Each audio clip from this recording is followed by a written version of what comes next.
அனைவருக்கும் வணக்கம். திருவள்ளுவர் 2000 ஆண்டுகளுக்கு முன்னாடியே நம்மளுடைய வாழ்க்கைக்கு தேவையான அனைத்தையுமே சொல்லிட்டு போயிருக்காரு. நம்ம தான் அதை பின்பற்றுறது கிடையாது.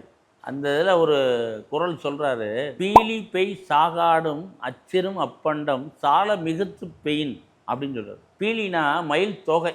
மயில் தோகை லேசானது தான். அந்த லேசான பொருளை மூட்டை மூட்டையாக கட்டி அடுக்கடுக்காக வண்டியில் அளவுக்கு அதிகமாக ஏற்றினோம்னா அச்சாணி முறிஞ்சிடும் அப்படின்னு சொல்கிறார். வண்டியோட அச்சாணி முறிஞ்சிடும். மயில் தோகை லேசு தான், ஆனால் அது அளவுக்கு அதிகமாக நம்ம ஏற்றும் போது வண்டியோடைய அச்சாணியே முறிஞ்சு போயிடும். அப்படின்னா இப்போ உள்ள காலகட்டத்தில் அந்த வேலையாக இருந்தாலும் சரி, இந்த வேலையாக இருந்தாலும், எந்த வேலையாக இருந்தாலும் நான் பார்த்தா தான் இருக்கும், நல்லாயிருக்கும், நான் பார்த்தா தான் சிறப்பாக இருக்கும், இதை ஓடி பார்க்கணும், அந்த வேலையை பார்க்கணும், எல்லாமே அனைத்துமே நம்ம கையிலால் நம்மளுடைய மேற்பார்வையில் நம்மளே செய்யணும்னு சொல்லும்போது மன அழுத்தம் கூடியது. மன அழுத்தம் கூடும் போது மூளையில் போய் அது பாதிச்சு சில பேர் பேச்சு மூச்சு இல்லாமல் ஆசலை உடைய சேர்த்து 10 நாள் 15 நாள் 20 நாள் 40 நாள்னு அந்த தன் சுயநினைவு இல்லாமலே இருக்கக்கூடிய மன அழுத்தம். அந்த அழுத்தம்னா இருக்காமல் இருக்கணும்னா நம்ம எல்லாருடைய வேலையையும் பகிர்ந்து அவங்க பார்க்க வேண்டிய செயல்கள் கூட நல்லா தான் இருக்குது அப்படின்ற கருத்துக்கு நம்ம வந்துட்டோம்னா